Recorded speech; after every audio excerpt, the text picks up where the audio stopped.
Thank you, Dr. Muddassir, for giving us that insightful glimpse into your book, for identifying the broad trajectory, the milestones, the inflection points.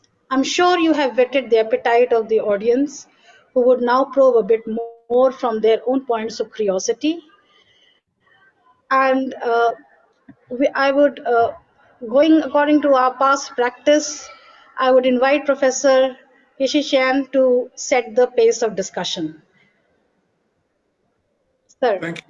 Thank you so much for the opportunity. First of all, congratulations, Muddassir, for the publication of the book, which I look forward to reading. I'm sure it's very interesting and includes lots of details that all of us who study the kingdom crave for. There are, in my humble opinion, three major areas of interest in Saudi studies. One is succession, which is very difficult, and I have spent my life working on it, and I still haven't figured it out. The second is the whole gender issue, relationship between men and women, about which you touched upon a little bit when it comes to the field that you studied. And the third, of course, is education for the reasons that you explained. Now, you focused on public education, but as you know, there is an entire new area of private education that has now arisen in the kingdom, with lots of parents very upset with the traditional education system, demanding that their children who go to school receive the kind of quality education that will ensure success later on. Now, my question to you is the following. How do you see the government of Saudi Arabia confronting the wrath of these parents? And do you think that over the course of the next few years, we will see a kind of balance emerging in the education system in the country, the private sector pulling the public sector up? Are you optimistic or are you pessimistic?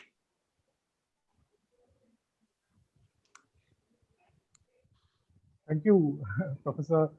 First of all, I have benefited a lot from your, work on Saudi Arabia, your book on legal reforms, legal and political reforms in Saudi Arabia. So, and I have, significantly benefited in terms of, how I look in my kind of entire education. And I'm really privileged that, you were here to listen to what I was saying, and I would see that as a compliment, your presence itself. You have very rightly pointed out that there is a huge, private sector which has come up very insignificantly. I missed that in the presentation. I have touched upon that in the book. But when I was writing and when I was doing the research, it was still something which was coming up, and it was budding at that point of time, even not just in terms of the school education, but also at the higher education. The number of private universities, I think from 2000 onwards, some 30 plus private universities have been opened in Saudi Arabia in the last 2 decades. So, or even more perhaps, and then specialized institutions. So I think that is the future. I mean, that is my understanding. That is the future. It is not something which will eventually end, or which will become part of the and the way the monarchy is trying to kind of bring reforms in other areas as well, economic reforms, trying to figure out how to bring the dependence on oil, for the economy, how to reduce that. I think that is the future. Now it will take I think a huge effort, another humongous effort, to bring a parity in the public education system and the private education system, both at the private school level and the higher level, more at school level, because the level of, or the standard of public education system at the school level is very different. Is actually much lower to the private education, and that's why there is so much anger or concern among the parents to kind of bring quality education at the public level. And it would, in my understanding, uh, I mean, I'm not a expert on education policy making or education, how education is uh, kind of managed, but at the in public policy level. But to the extent of how I understand Saudi Arabia, I think there would be a very serious, very significant role for the monarchy. But certainly, the private sector will remain there. Will get more and more autonomy in terms of what they are doing. Uh, there might be situation where there could be some intervention, depending on the political situation and many other issues, other factors. But I think in future we will see that both will remain, and the public education the standard of public education has to be kind of upgraded in a many significant way. So that is how I look at it. Thank you.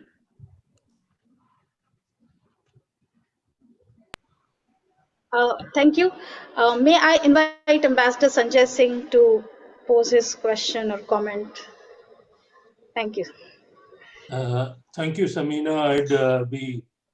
I'd be remiss if I did not also congratulate Muddassir for this monumental work. I am so glad that you've worked on this aspect, because Saudi Arabia, the kingdom, like every other developing society, faces this problem of how to transform itself from a traditional society into something that is compatible with the modern globalizing world. It is a very paternalistic society. And as you rightly pointed out, there are various centers of excellence in the kingdom. And I was told at one stage that there are, my understanding is from my limited interaction is that there are more doctorates in Riyadh from US universities than in Delhi. But having said that, at the same time, the kingdom faces the problem of trying to create for a modern economy productive individuals without alienating them from traditions and a traditional society. And there you have talked about curriculum reform as a part of this, how to introduce science and mathematics in an Arab society which was the progenitor of modern algebra, modern science, modern biology, and modern technology.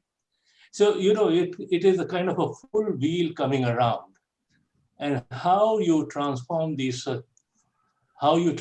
such societies, how do you start women's education? I had the privilege of meeting the principal of Dar al-Hikmah in Jeddah. The principal was a PhD from Cambridge. The lady was very articulate and very clear in what she wanted to achieve. So you have the elite in Saudi Arabia leading the society, but trying to make sure that the contradictions but don't become impossible to bridge. This is my limited understanding of what has been happening in the kingdom. And I'm glad that you have worked on this, and your scholarship will give greater understanding to the Indian audience of what is happening in the kingdom, which has become a major partner for India. Thank you very much. I don't have any specific question, just a small comment. Thank you. Thank you, Ambassador, suggesting for that useful. I'll just one point. First of all, thanks a lot, sir. What you have said is actually it in a nutshell. It kind of defines what is happening in Saudi Arabia. So finding a balance between tradition and modernity is something which, in my understanding, this is at the core of what Saudi Arabia, the leadership in Saudi Arabia is trying to do. They're trying to find a balance between the modern needs, between the, the changing world, and to keep the tradition intact, not completely lose it. And obviously we know that in any attempt, it is always there are problems, and they face those problems. For example, as you were mentioning, that the number of uh, you know people who have got education abroad in America, mostly in the US, but in other parts of the world as well, they're very articulate, and they're very much aware of the need to bring change, for the need to reform, to continuously improve. And I think that is where the hope lies. There are problems, obviously, we all know, but that is, I think, something where the hope lies. Thanks a lot. We also have Professor Grijesh Pant and Professor Ramakrishnan with us. And may I invite Professor Pant to add to the discussion? Okay, thank you very much. I'm sorry I joined you a bit late because, again, the problem of the connectivity, but some interesting observation which you made. But before that, let me compliment you for undertaking a work on a subject which is really very, very difficult and a highly sensitive subject to deal with in general, and more so in the case of Saudi Arabia. So it's a good beginning, and we all look forward to have a look, go through the chapters. A few, one or two questions and observation I would like to make. I think the title of your book says that it's a change or reform. Now, I'm sure you make a distinction between change and reform. I would like you to spell it out. Do you think it's a change or it's a reform which is going? Because one is a quantitative concept, other is a qualitative concept. So in this perspective, how do you see, why am I raising this question? Because I'm sure as a student of sociology, you will agree with me that education defines the relationship between the state and society. In fact, looking back with our own experience and the experience of many other countries, education becomes sometimes an instrument by the state to define its relationship with the society. The kind of reforms which are taking place or in Saudi Arabia is again very much a project which draws its strength from the desire of the leadership to use education for certain kind of changes which have its own political ramifications or political dividend looking for. So I would like you to, do you find that, that this project which is undertaking there, if you extrapolate 5 or 10 years back, future, will it move towards more secularization process? Or there is a possibility, I would like you to recall, because the speed, the pace with which it is going in Saudi Arabia, happened in case of Shah of Iran, he was modernizing Iran in a very huge and big way, and there was a backlash. This is a very serious issue, because while all of us wish good to the Crown Prince to pushing the modernization project, but modernization project has its own, social returns and political returns. And therefore, that is, I don't know how you look at it. Second question, somewhere the issue of privatization is mentioned here. I think, Muddassir, you should reflect on this issue, which is not yet resolved. Whether we look at education as a public good or a commodity in the market, you say. Because the role of private education or private universities is very much defined by the purpose that what kind of R&D, what kind of investment is being made, which eventually becomes a patent in the global market or the national market. I have no complaint about it. But what I'm trying to argue is that whether in our context, in the kind of societies which are talking of changing there, where there is a more exclusion than inclusion, should we talk in terms of privatizing or the private universities, knowing very well, I mean, I'm not ignoring the fact that public universities are not in good shape, but does that make a case for private universities? I would like to reflect more, keeping into account the kind of experiences we are having in India. You understand what I mean? Because I'm making this point because education reform remains an open subject. Rewriting of history, writing and rewriting the syllabus again is a continuum process. And any kind of political formation comes, they relook the history and try to provide their own explanation. Now, in this light, again, I will be very interested in knowing if you've come across some kind of rationalization of syllabus other than patent and science and technology. I'm more concerned about the social science. Whether could you get some sense, need not necessarily very conclusion at this stage of research, that in what way what is driving this entire project of revising the syllabus there, and how sustainable it's going to be there. Again, referring in the context of the kind of experiences which Iran has. These are some of the observations. You need not answer all of that. Just as a teacher, I'm just telling you, keep in mind when you bring out, develop your study further, maybe you can factor them. Once again, I compliment you because it's a very serious subject to study, and you have taken an initiative. I will compliment you and look forward for more further more serious work coming from your writings. Thank you very much. Thank you, Professor Pant. That was very pertinent deliberation. We have two related questions to what Professor Pant has said. We have questions from research scholar Rohit Sharma and Sajid. I'll invite both of them one by one. Please pose your question quickly. They are related so that Muddassir can take together. Thank you, ma'am. Thank you, sir. My question is, how acceptable are the subjects like political science or political theory in Saudi universities? And if they are acceptable, do they have Western philosophers in their curriculum, especially like philosophers like Karl Marx and all? Thank you. Sajid, quickly. Sir, I wanted to know how social science are pursued in the kingdom, and like is technical professional education encouraged over social sciences at the educational policy level? And secondly, I wanted to know how about academic environment in a typical university in the kingdom, especially when it's come to engagement of the youth with the socio-political issues of the day. Can I start with some of the points about what Pant sir was saying?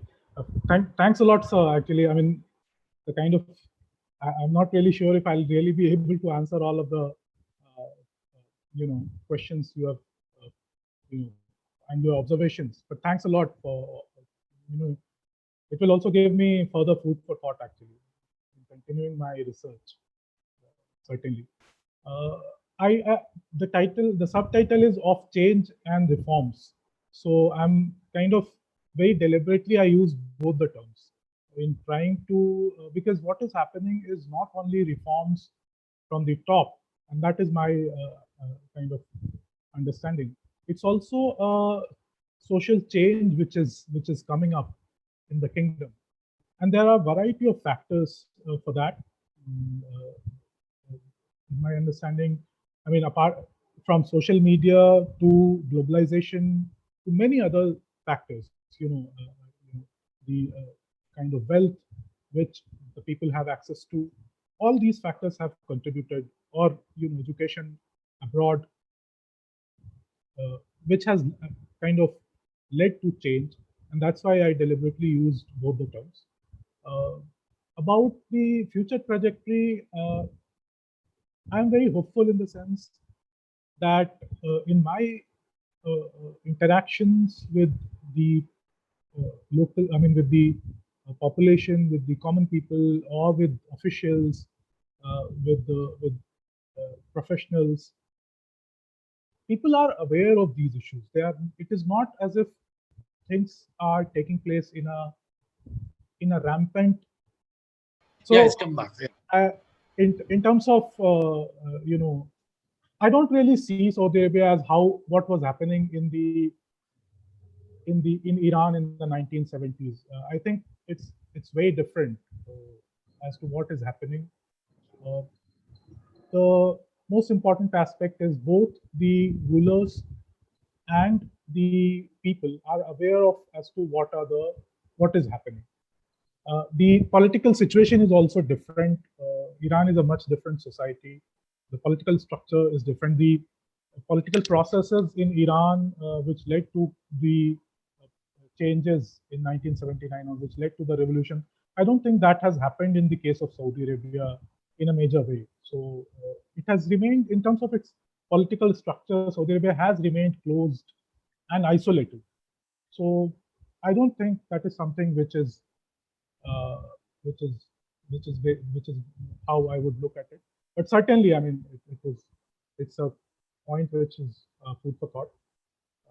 About the other questions regarding social science education, or the how the universities are in the kingdom, there is, or how the young people perceive various issues. There are lots of changes. Social science education is being introduced gradually. It is still limited, but it is being introduced even in public universities. For example, King Saud University or King Abdulaziz University, uh, many humanities and other subjects were already there. Uh, in terms of curriculum, it is still something which needs to be further rationalized. New things needs to be introduced. That is something, again, it is a gradual process. It will take time. It is not something which will happen immediately. And many educators, public people who are influencers, they are aware of these issues. People who go outside get exposed to all kind of Western thought, or non-Arab thought as well. And it is not as if they are not at all discussed in the Saudi context, or in the university context, or even in the social political context. They are discussed. People are aware, but people are also aware that of the follies of the need for a stable socio-political climate for development, for progress, and that is something which is important as far as the education system and the youth are concerned. There is certainly, the youth are very aspirational, and they want best of education. They want best of technologies to be available to them, and that is something also which is important to be noted. Thank you. I should come back to Professor Ramakrishnan. Professor Ramakrishnan, may we have your... I'm here just to congratulate Muddassir for his work. Looking forward to reading it. One question that's in my mind. Saudi Arabia is in a bind, in a sense that it has the quest for change in the curriculum, in the way education is conducted in the kingdom. At the same time, there is a compulsion, even though it may be reformed, etc., but the compulsion to keep the religious ideology intact.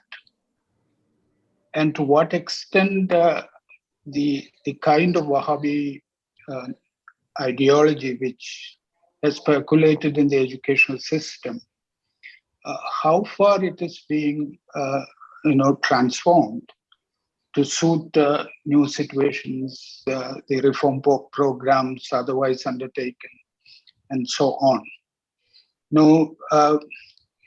September 11, etc., might have accelerated the pace of reforms. There is an international argument for speeding up the reforms, but the compulsions to give an Islamic Wahhabi identity to the kingdom is also as compelling as reforms are. So, in actual practice, what has changed apart from introducing different subjects, science subjects, starting new institutions, allowing women to enter into all sectors of education, etc. Apart from those kinds of institutional changes, content-wise, what is this transformation from a Wahhabi ideology to what, or what kind of changes in at that level was happening in Saudi Arabia? What have you come across? Thank you, Muddassir. Thanks a lot, sir. It's a very Thank you, Professor. Muddassir, there is a related question from Ahmed Tashween. Tashween, kindly unmute yourself, pose your question so that it can be taken up together.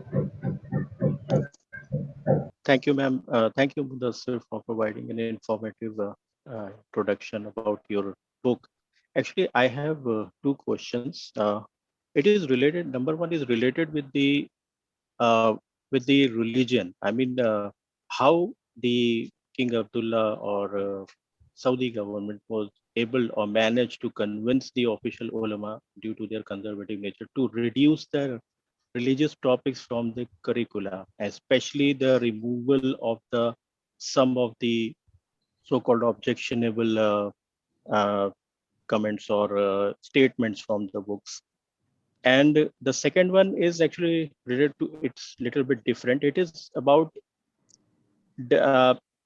considering the fact that does the history curricula in the school is still dominated by the role of Najd in the formation of Saudi Arabia, or during the during the reform, is there any inclusion for the other regions as well? Like, for example, Hijaz. I mean, the history of Hijaz is more more antique than Najd.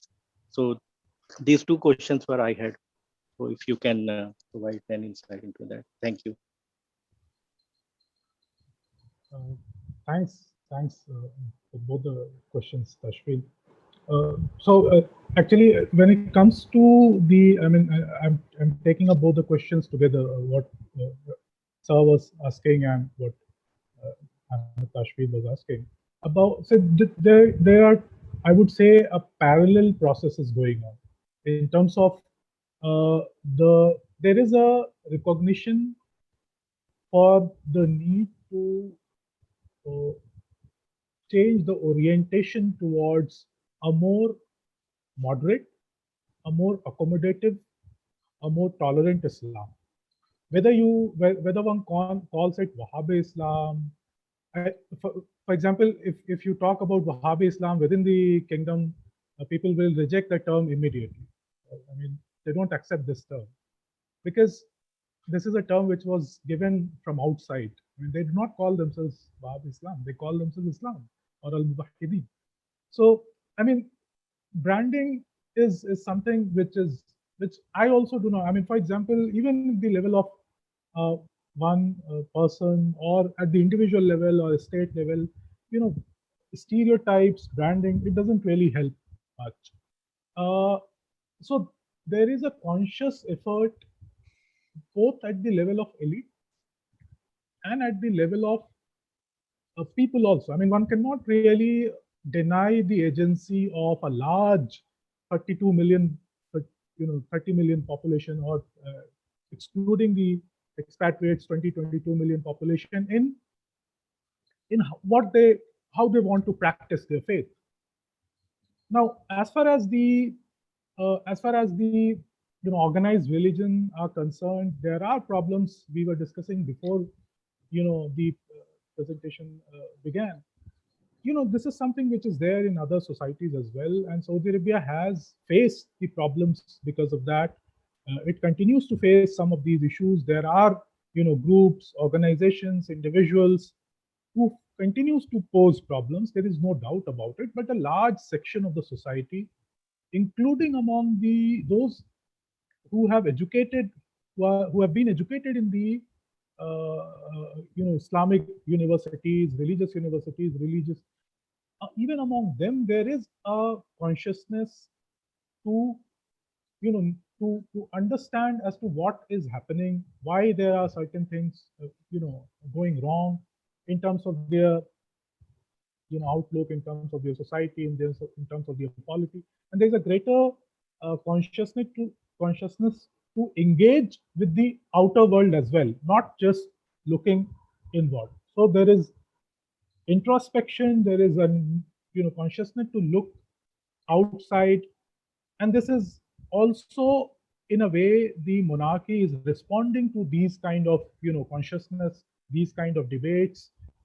So in my understanding, it is not random, it is not something which is happening just like that. What we hear in the media, what we is what we what is perceived in the media or outside is very limited in terms of what is happening inside the kingdom. That is my understanding. And the second point which Kashvin was mentioning about the specific role of, for example, the Council of Senior Ulema or the ulema in the education ministry, Ministry of Higher Education, Ministry of Education. Ministry of Higher Education, for example, was merged with the Ministry of Education in 2015. It was again formed in only in 1975. Before 1975, there was no Ministry of Higher Education. So it was gradual steps which was taken. For example, the nature of the Council of Senior Ulema or the mandate of the council was also kind of tweaked slightly. For example, there was this council for prevention of vice and promotion of so though that also their mandate was also tweaked. The new people were brought in, people who were more kind of receptive towards the need for reform, people who were more conscious towards the growing aspiration among the population for reform, they were brought in. So these steps were taken. I mean, people were encouraged to kind of discuss these issues at various levels, at the Shura Council or at the other level of discussion. So these kind of things were kind of taken step by step, gradually, and I think it is something which is a process which is unfolding, which is still ongoing, and further steps we will see perhaps being taken. So it is a process which is ongoing, which has taken place gradually, step by step. First of all, at the administrative level, at policy level, at various other levels, but these things have been changed. Thank you, Muddassir. I think we need to extend this a bit with your permission and the permission of the other participants, because there are quite a few questions that are still pending. I think it's okay. Yeah, please. Please, Dr. Elwhite, please pose your question. Thank you, ma'am. Congratulations, Muddassir. I was very happy to see the book. I still have to read the book. Part of my question was already asked by Ramkisa, but in your presentation, you have brushed through some of the timelines, the 50s and the 60s and post 9/11. But then there was a similarity in what you mentioned about the modernity in the education. So if you can just give us an idea about what kind of a modernity was there during the 50s and the 60s in terms of the education, and what kind of a modernity was brought in after 9/11 when the move for the reform was increased. And the second part of the question is how far these changes in the reforms have been able to bring a change in the foreign policy approach of Saudi Arabia, particularly when somebody has to deal with Saudi Arabia, the kind of perceptions they have before the 9/11 and after the 9/11, how far these educational reforms and changes have been able to bring a kind of transformation in the way how it deals with foreign countries. Thanks a lot, Elwhite. So as far as I mean, there was a brief interruption where I could not hear your question. I think you were mentioning about the climate in 1950s and 60s. Yeah, you mentioned about in 1950s, mid 50s and late 50s, there was a modern education, and at the same time, you also talk about this sort of a modern education after the 9/11. 9/11, yeah. So, what are the similarities and dissimilarities? Yeah, I got your point. No, these are two completely different phases. With specific to education system, that was a very early stage. That was a time when actually, for the first time, modern education system was introduced in the kingdom, or in the interiors of the kingdom. I mean, process has started a little earlier, but that was a time it was taken in a big way, and it was mainly it was mainly the realization on part of the monarchy for the need to broaden the the support base among the among the people, and the need for bringing a newly educated classes for the changing economic situation in the kingdom. So industries and new things was, especially the oil industry, was still in very early stages. So it was certainly monarchy driven. It was certainly top down, but it was in a very early stage. It was the budding stage. Post 9/11, the circumstance changed completely. I mean, there was a lot of pressure coming from outside. There were some scope or demands from within also, but the circumstance in that sense entirely changed. And one should also not forget that, after with globalization, the impact on the society itself has also started to reflect. So that also played a part in terms of making up the mind for the monarchy to introduce reforms. So, and it is. I mean, while one can draw some parallels between what was happening in the 1950s and 60s, I think these are two entirely different phases of how the kingdom has evolved and how the education system in the kingdom has evolved. There's another question from Ankita. Ankita, are you there? Kindly pose your question. Congratulations, Dr. Quamar. My question is whether you have come across gender roles being taught in the school curriculum. And my second question is whether women are allowed to pursue all kinds of fields in the higher education, especially in the technical and vocational field. Thank you.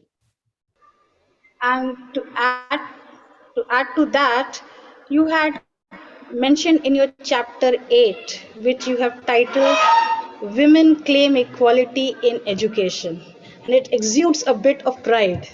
So what is that element of pride in that? And you also mentioned that while the technocrats have taken over the framing of other curriculum, the curriculum for female students remained within the ambit of the clergy. So can you just throw a bit briefly, if possible, light on these aspects? Thank you. Thanks a lot, ma'am. And thanks a lot, Ankita, for that question. As far as the issues related to gender and gendering and regendering processes and many other things, at the school level, I think it still remains.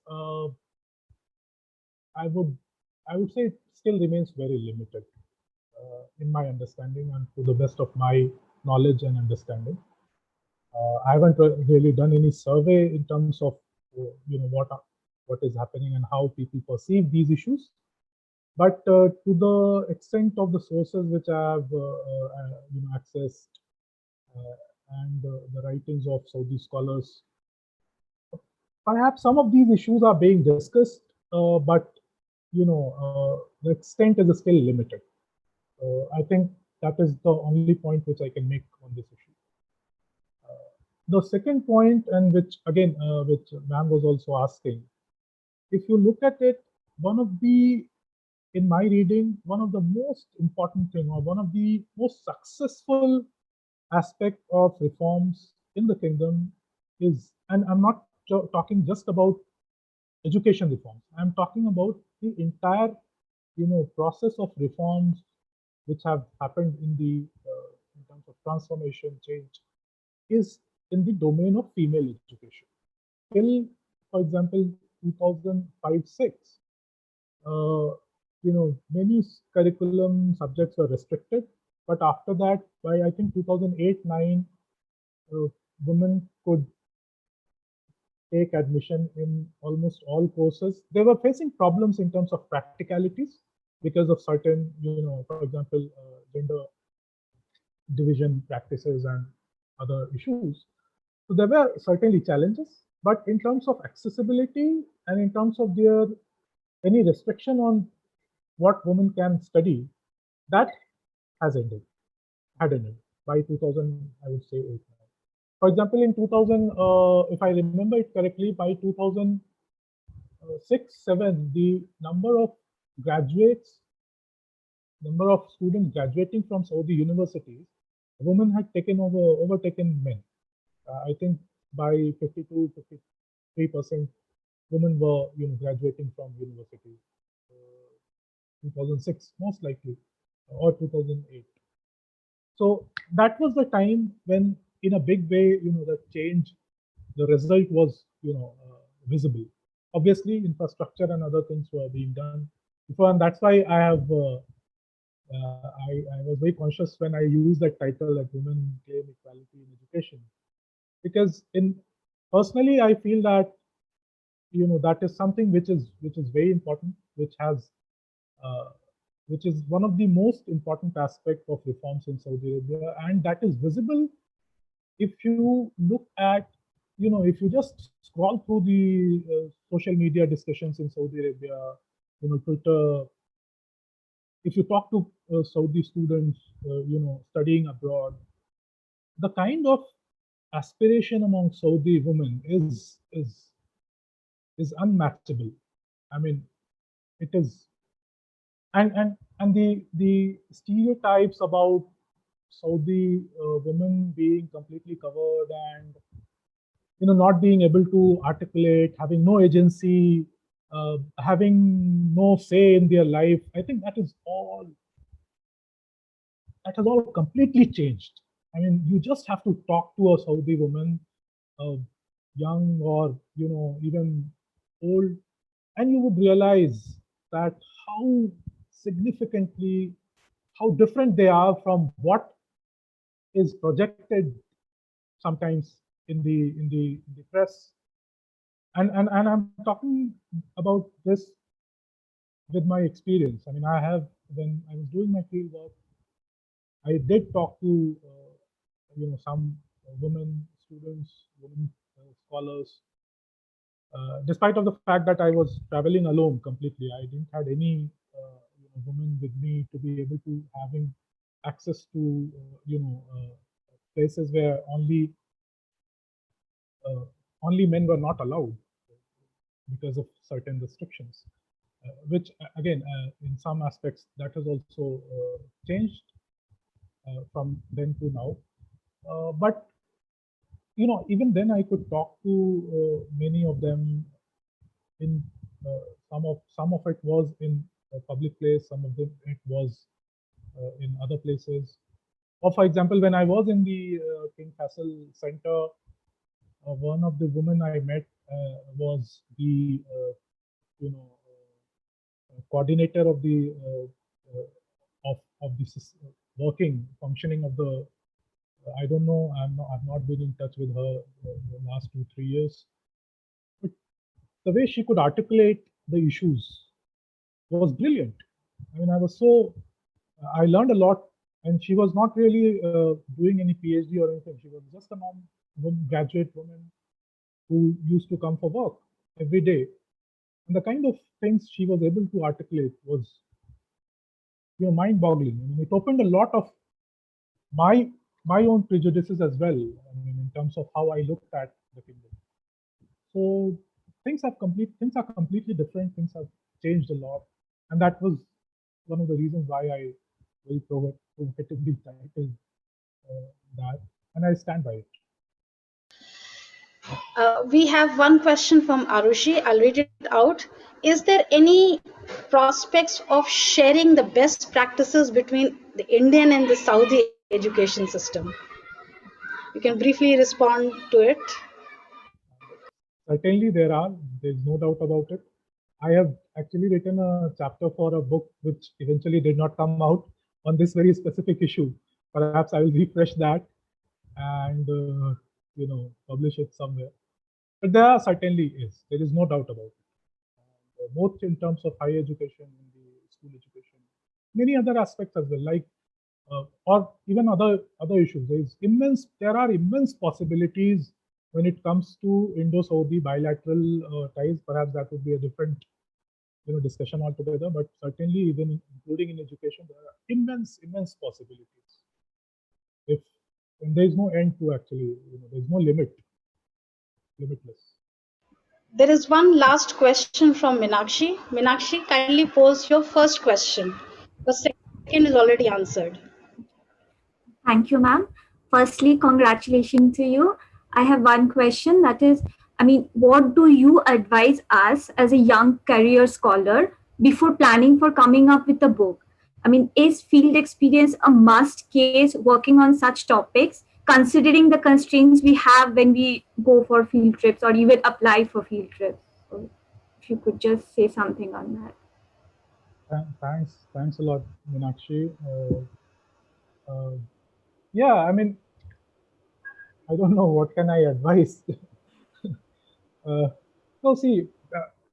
As far as there is no way to deny the fact that field research or field work, it is very important. I would say it is inevitable. Especially in area studies, at least in my case, the way it has enriched my understanding of Saudi Arabia there's no parallel to it. Howsoever books, articles we read, the moment you face it in reality, it's a different feeling altogether.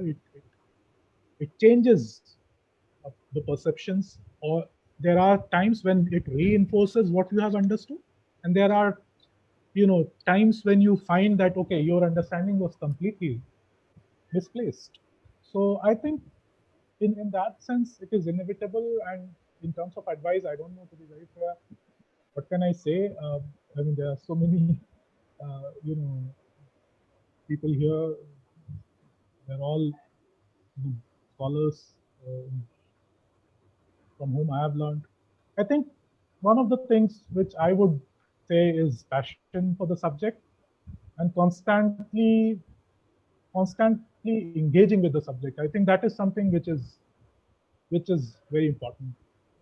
I think, obviously one can do a lot of work and everything, but that passion to continue pursuing, the subject, engaging with it, and constantly refreshing your understanding, because many a times what we understand and new sources, new points come up, and then you have to refresh completely. I think that is something which is very important. Perhaps that is the only thing I would say, I'm able to say at this point. Very hearty congratulations, Muddassir, from all of us. Thank you. And thanks a lot for giving us so much time and dwelling on so many details, especially when it's a book discussion. And the theme of the book is so captivating. We all know, we all agree that education system mirrors social realities. So an extremely useful book for all of us, a very valuable bridge between the Arabic and the English scholarship. Once again, we have extended way beyond our usual time, and thank you everyone for their patience, for their attention, for enriching this discussion. I now hand over to Professor Kumaraswamy to conclude it.